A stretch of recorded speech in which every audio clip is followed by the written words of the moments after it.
এরা বৈষম্যের বিরুদ্ধে আন্দোলন করছে এবং বৈষম্য এরাই তৈরি করছে। ৭১ মুক্তিযুদ্ধ ছিল পরিকল্পিত, সংগঠিত, বিভিন্নভাবে এটি অনেক দিনের পরিকল্পনা।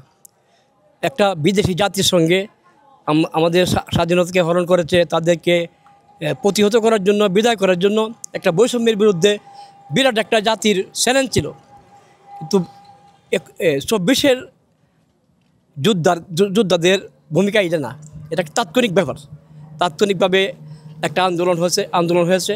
তবে ফেসিবাদী আন্দোলন থেকে সরানোর জন্য আমি তাদেরকে ধন্যবাদ জানাই।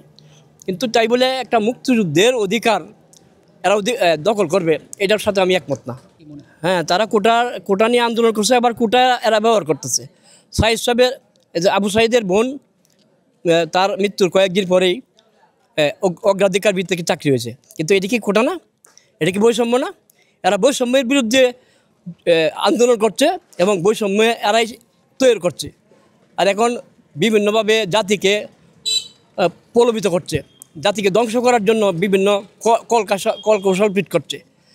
৭১ মুক্তিযোদ্ধারা জাতি গঠনের জন্য ত্যাগ করছে। তৎকালীন বঙ্গবন্ধুর হুকুমে এরা জাতির কাজে ফিরে গেছে। আর এরা ২৪-এর আন্দোলন করিয়া এরা ক্ষমতার অধিকারী হয়েছে। এটা কিন্তু দেশপ্রেমের পরিচয় হয় না, আমি মনে করি।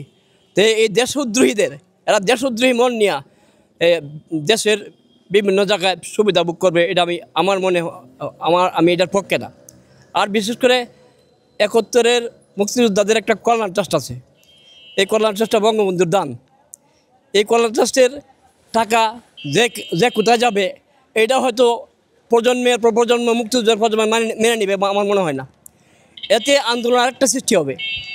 আমার মনে হয় এদেরকে অন্য ব্যবস্থা করার দরকার। আর এরা দেশের যে বিভ্রান্তি সৃষ্টি করছে, এখন দেশ তো ধ্বংস করে ফেলবে। দেশকে রক্ষা করার জন্য আমি বলবো নতুন প্রজন্মের সবাইকে এগিয়ে আসার জন্য, নিরপেক্ষভাবে এগিয়ে আসার জন্য আমি আহ্বান করব। এটি খুবই খারাপ হয়েছে। একটা জাতি যার আহ্বানে একটা জাতি সাড়া দিয়েছিল, পৃথিবীতে এমন সারা খুব কমই আছে। দোষ করলে আমি করছি, উনি করছে, তাই বলে তারকে এত বড় অপমান করা, মাথায় প্রস্রাব করা, প্রতিকৃতি ভেঙে ফেলা।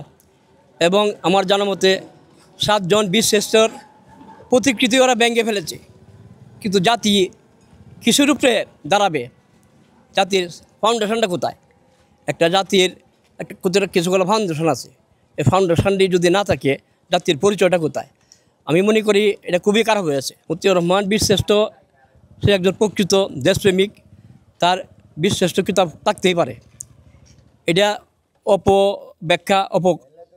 অপব্যাখ্যা এটা আমি মনে করি এটা খারাপ দিক হইতে পারে, জাতির জন্য খারাপ দিক হইতে পারে। এরা ৭১-এর দালাল, যারা ৭১-এ জাতিকে ধ্বংস করার জন্য আমাদের শত্রুকে বিভিন্নভাবে উপকৃত করছে, সাহস জুগিয়েছে, এদের ইন্ধন জুগিয়েছে, আমাদের মা বোনের ইজ্জত মারার সহযোগিতা করছে, গ্রাম পুড়ে দিয়েছে। এদেরকে জাতি প্রত্যাখ্যান করা উচিত।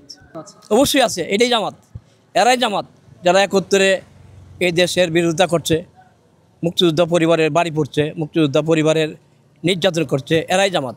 মূলত এই ঘুরে এরাই আসছে। হয়তো বা থাকতে পারে, আমি এতটুকু জানি না, হয়তো বা থাকতে পারে। এখন তো মোটামুটি এদের সাথে হাত মিলাইছে, এখন মনে হইতো যে তাদের সাথে হাত মিলাইছে। মুক্তিযোদ্ধারা এদেশে সম্মান পাক, সুবিধা পাক, এরা দেশের জন্য আত্মহত্যা দিয়েছিল। এরা জাতি যদি মনে করে আপনারা দেশ স্বাধীন করেছিলেন, আপনারা আমাদের শ্রেষ্ঠ সন্তান, এতেই মুক্তিযোদ্ধারা সন্তুষ্ট। মুক্তিযোদ্ধারা কোনো চাওয়া পাওয়া নাই।